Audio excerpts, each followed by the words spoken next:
So how do you hold your adjustment? Well, the best thing to understand is you hold the adjustment by minimizing the stress levels on the body.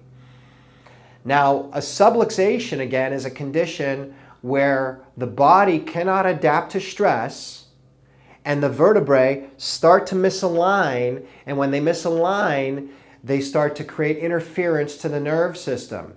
And that starts to affect the entire body. Again, I went over the biomechanical consequences of that, and now the neurologic consequences of that. So how do you hold your adjustment longer? How do you prevent subluxation?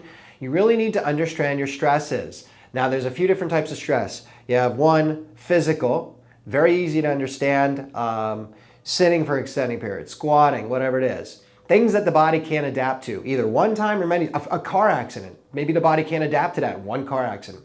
Maybe you can adapt to 100 squats before you subluxate yourself. So physical stresses, chemical stresses. How does chemicals cause bones to misalign? Again, it should put your body into a state of fight or flight. If you were poisoned, your body would get very tonic. Now, at a subclinical level, you might not notice it, but you continue to poison yourself, those vertebrae may start to shift out of position. Now, the other thing, emotional. Did anybody ever cut you off on the highway? You jerk out of the way, your body just freezes up, your body fully contracted. You can subluxate yourself with that too. What about thermal stresses? How about if you go on a cold plunge for an hour?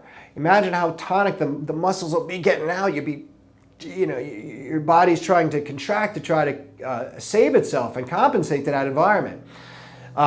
So stress, the body's inability to adapt to stress is what leads to subluxation.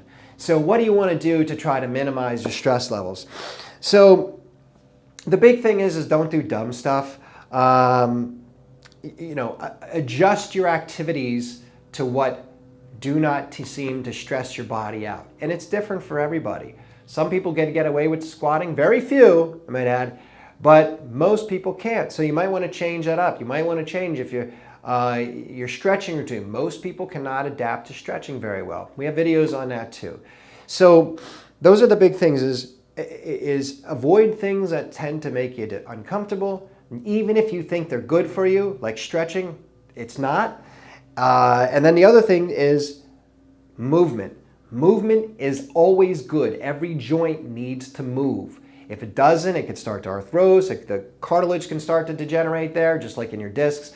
So movement is always going to be good. So those are some of the basic things to do to have your adjustments hold on.